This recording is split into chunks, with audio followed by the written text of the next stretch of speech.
Good morning students. तो आज हम लोग जिस पार्ट का रिवीजन करेंगे पार्ट 9 जिसका नाम है कुत्र और किम। तो मैंने जब आपको ये पार्ट पढ़ाया था तभी मैंने बताया था कुत्र का अर्थ होता है कहाँ और किम का अर्थ होता है क्या। तो इस पार्ट को रिवाइज करने से पहले जैसे पहले हम लोगों ने किया था, पहले शब्द अर्थ देखे थे फिर अर्थ, है ना। लेकिन क्योंकि आप भूल ना गए हो इसलिए फिर से चलिए पहले इसके शब्द अर्थ देख लेते हैं, उसके बाद इसका अर्थ, ताकि एग्ज़ाम से पहले ही आपका रिवीजन हो जाए और एग्ज़ाम में आपको कोई भी प्रॉब्लम ना हो। इससे पहले के जो पार्ट थे 7 और 8 वो मैंने करा दिए हैं। आज हम लोग करेंगे पार्ट 9। तो चलिए स्टार्ट करते हैं पार्ट 9 जिसका नाम क्या दे रखा है, कुत्र और किम, है ना। तो चलिए देखते हैं पहले शब्दों के अर्थ को, उसके बाद हम लोग स्टार्ट करेंगे इस पार्ट के अर्थ को। ठीक, तो यहाँ पहला शब्द क्या है, कुत्र। तो देखिए अभी मैंने आपको बताया कि कुत्र का अर्थ क्या होता है, कहाँ। और कुत्र और किम इस पार्ट के नाम में ही ऊपर दे रखा है, तो इन दोनों का अर्थ अच्छे से जान लीजिए। कुत्र यानी कि कहाँ और किम का अर्थ होता है क्या। चलिए उसके बाद और भी कुछ शब्दों के अर्थ जानते हैं, जैसे ग्रामम। ग्रामम का अर्थ हुआ, ग्रामम का अर्थ होगा गांव को, जो कि इस पार्ट में जब आप उसका अर्थ पढ़ेंगे तो ये सारे शब्द उसमें आएंगे, इसलिए पहले इनको आप जान लीजिए, उसके बाद हम लोग पार्ट के अर्थ को जानते हैं। हाँ, फिर उसके बाद है दुग्धम, जिसका अर्थ होता है दूध को। फिर देवालयम, जिसका अर्थ होता है मंदिर को। उद्यानम, जिसका अर्थ है बाग को। कदली फलम, कदली फलम बोलते हैं केला को, यानी जैसे केला को आप इंग्लिश में बोलते हैं ना बनाना, ऐसी संस्कृत में केला को बोलते हैं कदली फलम, ठीक है। फिर पत्रम, पत्रम यानी पत्र को। रक्षन्ति, रक्षन्ति का अर्थ हुआ रक्षा करते हैं। परीक्षा भवनम, इसका अर्थ हुआ परीक्षा भवन। फिर किम, किम का अर्थ होता है क्या, ये मैंने बिल्कुल शुरू में ही बता दिया क्योंकि पाठ का नाम ही ये है। फलानी, फलानी का अर्थ हुआ फलों को। भोजनम, भोजनम का अर्थ हुआ भोजन को। विद्यालयम यानी कि विद्यालय को। ब्राह्मण का अर्थ हुआ घूमते हैं। कार्यालयम, इसका अर्थ हुआ ऑफिस को। और गर्जरम का अर्थ हुआ गाजर को, ठीक है। ये सारे हो गए इस पार्ट में आए हुए शब्दों के अर्थ। तो इन शब्दों के अर्थ आपको पता होंगे तभी आप पाठ के अर्थ को भली भांति जान पाएंगे। और बहुत ज़्यादा टफ भी नहीं है ना, बहुत ज़्यादा कठिन भी नहीं है, बस क्या एक बार आप रीड कर लेंगे तो ही आपको याद हो जाएगा ये कि किसका अर्थ क्या होता है। देखिए जैसे एक रक्षन्ति आया था शब्द, अंति प्रत्यय हम लोग पढ़ चुके हैं, याद है, तो ये तो आप वैसे ही जानते होंगे। बाकी बहुत आसान आसान शब्द दे रखे हैं और उनके अर्थ, इनको आप पढ़ लेंगे, याद कर लेंगे, उसके बाद पाठ का अर्थ बहुत अच्छे से समझ पाएगा। तो चलिए पाठ को शुरू करते हैं। अब पहला यहाँ पर क्या है, तुम कुत्र गच्छसि। तुम का अर्थ होता है तुम, ये सब मैं आपको पहले जो पाठ पढ़ाए हैं उनमें बता चुकी हूँ, लेकिन क्योंकि आज हम लोग फिर से पढ़ रहे हैं तो मैं आपको शब्दों के अर्थ बता रही हूँ, जबकि जिन्होंने ध्यान से पढ़े होंगे पहले वाले पार्ट और पहले के वीडियो, उनको इसके अर्थ खुद से भी समझ में आ रहे होंगे क्योंकि पहले भी वो इन सब शब्दों को पढ़ चुके हैं। तुम कुत्र गच्छसि, तुम का अर्थ होता है तुम। कुत्र मैंने आज ही आपको बताया होता है कहाँ। गच्छसि यानी कि जाते हो, तो इसका अर्थ हो जाएगा तुम कहाँ जाते हो। क्योंकि ये प्रश्नवाचक वाक्य है इसलिए इसमें लगा है प्रश्नवाचक चिन्ह, ठीक है। अहम ग्रामम गच्छामि, अहम का अर्थ होता है मैं, ग्रामम का अर्थ होता है गांव को। देखिए जब हम लोग शब्दों के अर्थ पढ़े थे तो आया था ना ग्रामम, तो उसका अर्थ क्या था, गांव को। गच्छामि यानी कि जाता हूँ, मैं गांव को जाता हूँ। देखिए यहाँ पर तुम और अहम जो आया, तो ये अहम और तुम वाला पार्ट हम लोग पहले पढ़ चुके हैं, याद आया आप लोगों को। फिर मैंने आपको बताया था तुम के साथ क्रिया में प्रत्यय लगेगा सी, अहम के साथ क्रिया में प्रत्यय लगेगा आमी।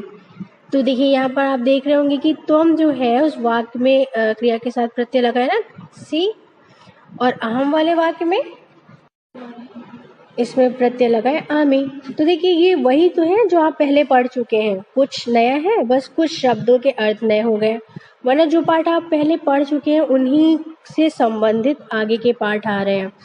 इसलिए अगर आपने पहले वाले पाठ को अच्छे से पढ़ा होगा तो ये इन पाठों को समझना आपके लिए काफ़ी आसान हो जाएगा।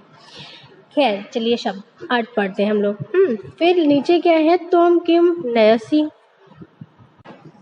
तो हम किम नयसी, तुम क्या ले जाते हो। यहाँ पर तुम का अर्थ हुआ तुम, किम का अर्थ हुआ क्या, और नयसी यानी कि ले जाते हो। ठीक।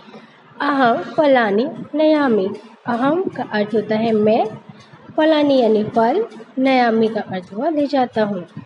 तो ये आमी सी ये तो प्रत्यय हैं, ये आप पढ़ ही चुके हैं ना। तो इसका अहम फलानी नयामी का अर्थ हो जाएगा मैं फल ले जाता हूँ। तो इस पूरी लाइन का अर्थ एक बार फिर से हम लोग सुन लेते हैं। त्वम कुत्र गच्छसि, तुम कहाँ जाते हो। अहम ग्रामम गच्छामि, मैं गांव को जाता हूँ।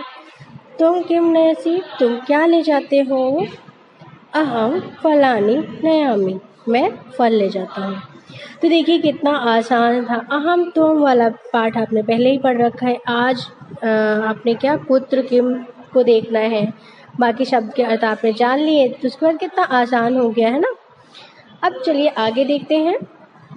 सह कुत्र गच्छति, सह का अर्थ होता है वह, और ये वह प्रयोग किया जाता है किसके लिए, पुल्लिंग के लिए। और सा जहाँ लिखा होता है सा पे बड़े आ की मात्रा वाला, वो प्रयोग किया जाता है स्त्रीलिंग के लिए। तो सह कुत्र गच्छति, सह का अर्थ हुआ वह, कुत्र का अर्थ हुआ कहाँ, गच्छति का अर्थ हुआ जाता है। ठीक है, तो इसका अर्थ हो जाएगा वह कहाँ जाता है। ठीक। फिर सह विद्यालयम गच्छति, सह का अर्थ हुआ वह, विद्यालयम का अर्थ हुआ विद्यालय को, गच्छति का अर्थ हुआ जाता है, वह विद्यालय को जाता है। सह तत्र किम पठति, किम पठसि, सह का अर्थ हुआ वह, तत्र का अर्थ होता है वहाँ, किम का अर्थ होता है क्या, अब पठसी का अर्थ हुआ पढ़ता है, वह वहाँ क्या पढ़ता है। सह पुस्तकम पठति, सा का अर्थ हुआ वह, पुस्तकम यानी पुस्तक को, पठति यानी पढ़ता है, वह पुस्तक को पढ़ता है। एक बार फिर इन सब लाइनों का अर्थ हम लोग एक साथ देखते हैं। सह कुत्र गच्छति, वह कहाँ जाता है। सह विद्यालयम गच्छति, वह विद्यालय को जाता है। सह तत्र किम पठसि, वह वहाँ क्या पढ़ता है। सह पुस्तकम पठति, वह पुस्तक को पढ़ता है। तो कितना देखिए आसान था ना। वह कहाँ जाता है, वह विद्यालय को जाता है। वह वहाँ क्या पढ़ता है, वह वहाँ पुस्तक को पढ़ता है। देखिए कितना आसान था ना इनके अर्थ को निकालना। फिर इसके बाद हम लोग आगे देखते हैं। देखिए अब यहाँ क्या है, तुम किम करोषि, तुम का अर्थ हुआ तुम, किम का अर्थ हुआ क्या, करोषि यानी कि करते हो। तुम क्या करते हो। अहम पिबामी, अहम का अर्थ होता है मैं, पिबामी यानी पीता हूँ, तो इसका अर्थ हो जाएगा मैं पीता हूँ। तुम किम पिबसी, तुम का अर्थ हुआ तुम, किम का अर्थ हुआ क्या, पिबसी यानी कि पीते हो। तो इस पूरी लाइन का अर्थ हो जाएगा तुम क्या पीते हो। तुम दुग्धम पिबसी, तुम यानी कि तुम, दुग्धम यानी कि दूध को, पिबसी यानी कि पीते हो, तुम दूध को पीते हो। वैसे तो पता है यहाँ पर जहाँ तुम लिखा है उसके हिसाब से तो अर्थ हम लोगों ने सही पढ़ा है। तुम दुग्धम पिबसी, तुम क्या पीते, जैसे तो तुम किम पिबसी, तो क्या पीते हो, तुम दुग्धम पिबसी, तुम दूध को पीते हो। ये अर्थ सही है, लेकिन शायद यहाँ पर ये होना चाहिए अहम दुग्धम पिबसी, यानी मैं दूध को पीता हूँ। लेकिन अब हमारी पुस्तक में जैसा पूछा है हमें वैसा ही अर्थ देना होगा, है ना। तो यहाँ पर दिया है तुम दुग्धम पिबसी, तो इसका अर्थ हो जाएगा तुम दूध को पीते हो।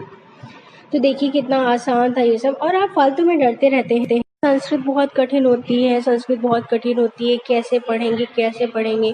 आप बताइए, कहीं कठिन होती है संस्कृत? नहीं होती है ना। केवल क्या करना है आपको, शब्दों के अर्थ पता होने चाहिए, उसके बाद संस्कृत बिल्कुल भी कठिन नहीं लगेगी आप लोग को। बहुत सारे बच्चे केवल इसका नाम सुन के ही डर जाते हैं कि अरे संस्कृत आ गई, अब तो ये बहुत कठिन हो जाएगी। लेकिन ऐसा कुछ भी नहीं है, केवल आप शब्द के अर्थ याद करिए और पाठ के अर्थ को निकाल दीजिए। हाँ, किसी किसी पार्ट में ऐसा होता है कि उसमें प्रत्यय वगैरह आपको याद करने होते हैं, जैसे मैंने आपको लास्ट पिछले पार्ट में बताया था। लेकिन इसीलिए मैंने आपको उसका ना चार्ट बनवा दिया था कि आप उसका अलग अलग चार्ट बनाएं, ताकि आपको कंफ्यूजन ना हो कि कौन से शब्द के साथ कौन सा प्रत्यय लगना होगा। बताया था ना। तो उसके बाद तो मुझे नहीं लगता कोई भी कठिनाई होनी चाहिए। और कितना अभी तक जितने भी पार्ट पढ़े, इसमें कोई भी पार्ट ऐसा नहीं होगा जो आपको समझ में नहीं आया होगा। खैर, चलिए आगे देखते हैं। अब यहाँ दिया है माता किम करोति। माता आप सभी जानते हैं, माता का अर्थ माता भी है, मम्मी हो सकता है, माँ हो सकता है ना। किम का अर्थ होता है क्या, करोति का अर्थ हुआ करती हैं। माता क्या करती हैं? यहाँ जो माँ है वो क्या कर रही है? माता पचती। पचती मैंने आपको बताया था क्या अर्थ उसका, पकाती हैं। तो यहाँ पर हो जाएगा कि माता पकाती हैं। माता भोजनम पचती, यानी माता भोजन को पकाती हैं। माता का अर्थ माता, भोजनम का अर्थ भोजन को, पचती यानी कि पकाती हैं। तो माता भोजन को पकाती हैं। अगर आप इसको ये भी लिख देंगे कि माँ भोजन को पकाती हैं, तो वो भी सही होगा, क्योंकि माँ माता कुछ भी लिखेंगे सब सही होगा। तो एक बार फिर से सबका अर्थ हम लोग देखते हैं। माता किम करोति, माता क्या करती हैं? माता पचती, माता पकाती हैं। माता भोजनम पकाती, माता भोजन को पकाती हैं। देखिए कितना आसान था। अभी तक जितना भी आपने पढ़ा, मुझे नहीं लगता कि आप इसे भूलेंगे। कितना सरल था। जो पाठ आप पहले ही पढ़ चुके, कुछ तो उसमें से था, और आज कुछ चीज़ें नई जुड़ी हैं जो मैंने आपको शब्द के अर्थ में बता ही दिया। तो मुझे नहीं लगता इसमें कुछ भी बहुत कठिन होना चाहिए। तो जितना हम लोगों ने पढ़ा, एक बार फिर से इसको रिवाइज करते हैं, फिर आगे के पार्ट को हम लोग नेक्स्ट वीडियो में पढ़ेंगे। ठीक है, आज इतना ही पढ़ेंगे हम लोग। फिर आपको क्या करना है, बस घर जाना है। घर पे तो आप हैं ही, आपको बस क्या करना है, इस पार्ट को खोलना है, उसके शब्दार्थ को देखना है, पढ़ना है, याद करना है। और जितना मैंने आपको पढ़ाया, एक बार फिर से अपने आप पढ़िएगा, एक बार फिर से उसका अर्थ अपने आप देखिएगा। जब नहीं आए तब आप वीडियो को देखिएगा, ठीक। फिर आपको ये याद हो जाएगा। वैसे तो अभी ही याद हो गया होगा। एक बार मैंने जितना आज आपको पढ़ाया है, फिर से उनका अर्थ बता देती हूँ, तो सारा अर्थ आपको आज, अभी और यहीं याद हो जाएगा। लेकिन आपको चीटिंग नहीं करनी है। जब तक मैम पढ़ा रही है तब तक आपको इसको ध्यान से सुनना और पढ़ना है। देखिए, इसीलिए मैं साथ साथ आपको बुक भी दिखाती चलती हूँ कि आप बस वीडियो को देखते रहिए ध्यान से, उसको पढ़ते रहिए ध्यान से, आपको कोई भी कठिनाई नहीं होगी। ठीक है, तो चलिए एक बार फिर से उसको रिवाइज करते हैं जितना हम लोगों ने अब तक पढ़ लिया। चलिए फटाफट से फिर से एक बार देख लेते हैं। तुम कुत्र गच्छसि, तुम कहाँ जाते हो? अहम ग्रामं गच्छामि, मैं गाँव को जाता हूँ। तुम किम नयसि, तुम क्या ले जाते हो? अहम फलामि नयामि, मैं फल ले जाता हूँ। कितना आसान था, है ना? था कि नहीं? बस शब्दों के अर्थ पता हो, अब फटाफट आप सारे अर्थ निकाल सकते हैं। पहले भी आप इन पार्ट पढ़ चुके हैं जो जिसमें ये शब्द आ चुके हैं। फिर देखिए, सः कुत्र गच्छति, वह कहाँ जाता है? सः विद्यालयं गच्छति, वह विद्यालय को जाता है। सः तत्र किं पठसि, वह वहाँ क्या पढ़ता है? सः पुस्तकं पठति, वह पुस्तक को पढ़ता है। देखिए कितना आसान था, तुरंत ही खत्म हो गया। वह कहाँ जाता है? वह विद्यालय को जाता है। वह वहाँ क्या पढ़ता है? वह वहाँ पुस्तक को पढ़ता है। कितना आसान था ना? फिर देखिए इसके बाद, तुम किम करोसि, तुम क्या करते हो? अहम पिबामि, मैं पीता हूँ। तुम किम पिबसि, तुम क्या पीते हो? तुम दुग्धम पिबसि, तुम दूध को पीते हो। तो देखिए ये भी कितना आसान था। तुम क्या करते हो? मैं पीता हूँ। तुम क्या पीते हो? तुम दूध को पीते हो। तो देखिए कितना आसान था कि नहीं? कुछ भी कठिन था इसमें? कुछ भी कठिन नहीं था, बहुत आसान था। इसके बाद फिर देखिए, माता किम करोति, माता क्या करती हैं। माता पचती, माता पकाती हैं। माता भोजनम पचती, माता भोजन को पकाती हैं। तो कितना आसान था। माता क्या करती हैं, माता पकाती हैं, माता भोजन को पकाती हैं। केवल शब्दों के अर्थ पता हो, उसके बाद आप एक एक करके उन शब्दों के अर्थ को रखिए और पूरे वाक्य के अर्थ को बना दीजिए। था ना आसान। देखिए इसमें दिया है दीक्षा किम करोति। दीक्षा जैसे पता ही आपको, ये एक लड़की है, इसका नाम है। किम का अर्थ होता है क्या, अब करोति का अर्थ हुआ करती है। क्योंकि ये एक प्रश्नवाचक वाक्य दे रखा है, इसके यहाँ पर प्रश्नवाचक चिन्ह लगा है, तो इसका अर्थ हो जाएगा दीक्षा क्या करती है। दीक्षा नृत्यति, दीक्षा नाचती है। नृत्यति का अर्थ होता है नाचती है। ठीक। सा विद्यालयम गच्छति, सा का अर्थ होता है वह और सह का अर्थ भी होता है वह। लेकिन मैंने आपको क्या बताया था, सह जहाँ मतलब विसर्ग लगता है वो प्रयोग किया जाता है पुल्लिंग के लिए, और सा जो कि यहाँ लिखा हुआ है इसको प्रयोग करते हैं स्त्रीलिंग के लिए। लेकिन दोनों का अर्थ एक ही होता है जो कि है वह। विद्यालय हम सब जानते ही हैं, विद्यालय को बोलते हैं, स्कूल को बोलते हैं ना हम लोग विद्यालय। गच्छति यानी जाती है। तो इस पूरी लाइन का अर्थ हो जाएगा वह विद्यालय जाती है। एक बार फिर से इसको हम लोग देख लेते हैं। दीक्षा किम करोति, दीक्षा क्या करती है। दीक्षा नृत्यति, दीक्षा नाचती है। सा विद्यालय गच्छति, वह विद्यालय को जाती है। तो देखिए कितना आसान था ना इसका अर्थ। केवल शब्द के अर्थ पता हो, बाकी तो आप अपने आप कर लेंगे। फिर इसके बाद आगे हम लोग देखते हैं आगे क्या है। युवाम कुत्र गच्छतः, युवाम यानी तुम दोनों, पुत्र का अर्थ होता है कहाँ, और गच्छतः का अर्थ हुआ जाते हो। तुम दोनों कहाँ जाते हो। आवाम देवालयम, हम दोनों मंदिर को जाते हैं। क्या है, युवाम कुत्र गच्छतः, आवाम देवालयम गच्छावः। तुम दोनों कहाँ जाते हो, हम दोनों मंदिर को जाते हैं, है ना। देवालयम यानी देव का स्थान, जहाँ पर देवता होते हैं, ईश्वर होते हैं, वो तो इसको हम बोल सकते हैं मंदिर। ठीक है, देवालयम यानी मंदिर। तो हम दोनों मंदिर को जाते हैं। युवाम आवाम वाला पाठ आपने जब पढ़ा होगा तब मैंने आपको बताए थे ना, युवाम का अर्थ और आवाम का अर्थ। तो ये सब वही है जो आप पहले पढ़ चुके हैं, है ना, उसी से संबंधित है। फिर इसके बाद चलिए आगे देखते हैं। किम तुम संस्कृतम पठसि, आम अहम संस्कृतम पठामि। तो किम तुम संस्कृतम पठसि यानी किम का अर्थ हुआ क्या, तुम का अर्थ होता है तुम, संस्कृतम यानी संस्कृत, पठसि यानी पढ़ते हो। तो क्या तुम संस्कृत पढ़ते हो। आम अहम संस्कृतम पठामि, आम का अर्थ मैंने आपको बताया था क्या होता है, हाँ। और अहम तो हम जो हमने पढ़ा था तो बताया था मैंने आपको, अहम का अर्थ होता है मैं और तुम का अर्थ होता है तुम, है ना। तो अहम संस्कृतम पठामि, हाँ मैं संस्कृत पढ़ता हूँ।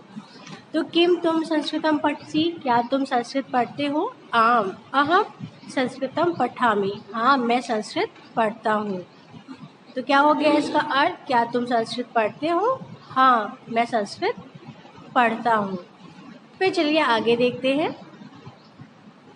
यूयं कुत्र गच्छत, वयम उद्यानम गच्छामः। यूयम यानी तुम सब, कुत्र का अर्थ हुआ कहाँ, और गच्छत का अर्थ हुआ जाते हो। तुम सब कहाँ जाते हो। वयम उद्यानम गच्छामः, वयम यानी हम सब, उद्यानम को बोलते हैं बगीचा, गच्छामः यानी जाते हैं, हम सब बगीचे को जाते हैं। फिर इसके बाद छात्राः कुत्र गच्छन्ति, यानी ये जो सारे छात्र हैं, छात्रा प्रयोग करते हैं बहुवचन के लिए, ठीक है।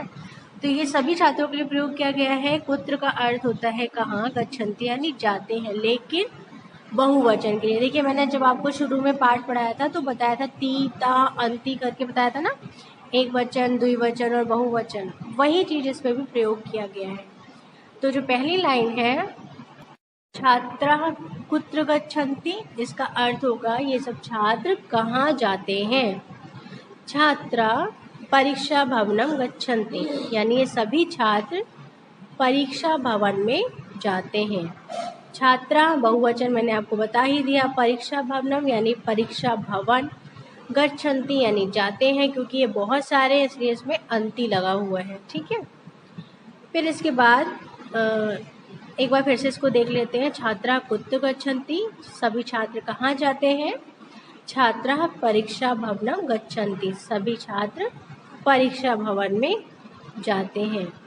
ठीक है, और इसमें कोई भी ऐसे शब्द का अर्थ, ऐसा कोई शब्द नहीं है मुझे नहीं लगता जिसका अर्थ आपको ना पता हो। पुत्र का मैंने शुरू में ही बताया कहाँ, छात्रा बताया बहुवचन के लिए प्रयोग किया जाएगा, गच्छन्ति यानी जाते हैं, परीक्षा भवनम देखिए उसी से समझ में आ रहा है ना। चलिए अब आगे देखते हैं। सौरभा किम खादती, सौरभ देखिए यहाँ पर नाम है, किम का अर्थ हुआ क्या और खादती का अर्थ हुआ खाता है। तो इस पूरी लाइन का अर्थ हो जाएगा सौरभ क्या खाता है। सह कदली फलम खादती, अब देखिए यहाँ पर सह का प्रयोग किया गया है, इसका अर्थ होता है वह, और मैंने बताया था कि यह वह पुल्लिंग के लिए प्रयोग किया जाएगा, है ना, और जहाँ सा होगा वो स्त्रीलिंग के लिए। और जब मैंने आपको शब्द अर्थ पढ़ाए थे तो बताया था कदली फलम का अर्थ, याद है किसी को? कदली फलम क्या बताया था मैंने? केला, यानी कदली फलम केले को कहते हैं। तो इस लाइन का अर्थ क्या हो जाएगा? सह कदली फलम खादती, वह केला खाता है। सौरभः किम खादती, सौरभ क्या खाता है? सह कदली फलम खादती, वह केला खाता है। ठीक, अब चलिए आगे देखते हैं। जनकः कुत्र गच्छति, अब जनकः किसको कहते हैं? पिता को कहते हैं। देखिए जब आपने पर्यायवाची पढ़ी होगी तो आप उसमें लिखते हैं ना, जनक, पिता, ये सब लिखते हैं, तो यहाँ जनकः का अर्थ वही होगा, बस इसमें विसर्ग लग गया है तो ये संस्कृत शब्द बन गया है। ठीक है, जनकः का अर्थ हुआ पिता, पुत्र का अर्थ कहाँ, गच्छति का अर्थ हुआ जाते हैं।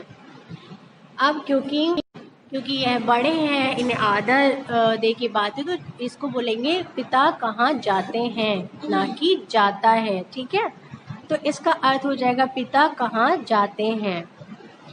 जनकः कार्यालयम गच्छति, जनकः यानी पिता कार्यालय को जाते हैं। ठीक है, और कार्यालय को ऑफिस भी बोलते हैं, तो इसको आप ये भी कह सकते हैं कि पिता ऑफिस को जाते हैं। ठीक, एक बार फिर से इसको देख लेते हैं। जनकः कुत्र गच्छति, पिता कहाँ जाते हैं? जनकः कार्यालयम गच्छति, पिता कार्यालय को जाते हैं या तो ऑफिस को जाते हैं। ठीक है, दोनों में से कुछ भी बोलेंगे आप तो दोनों सही होगा। तो यहाँ आपको पता ही चल गया, जनकः प्रयोग किया गया है पिता के लिए, कार्यालय ऑफिस के लिए, और गच्छति तो जाते हैं। ठीक है, फिर इसके बाद आगे देखते हैं। संजय किम करोति, अब देखिए संजय जो है यहाँ पर संजय नाम है, किम का अर्थ मैं लगातार आपको बताते जा रही हूँ क्या होता है, क्या। करोति का अर्थ वह करता है। संजय क्या करता है?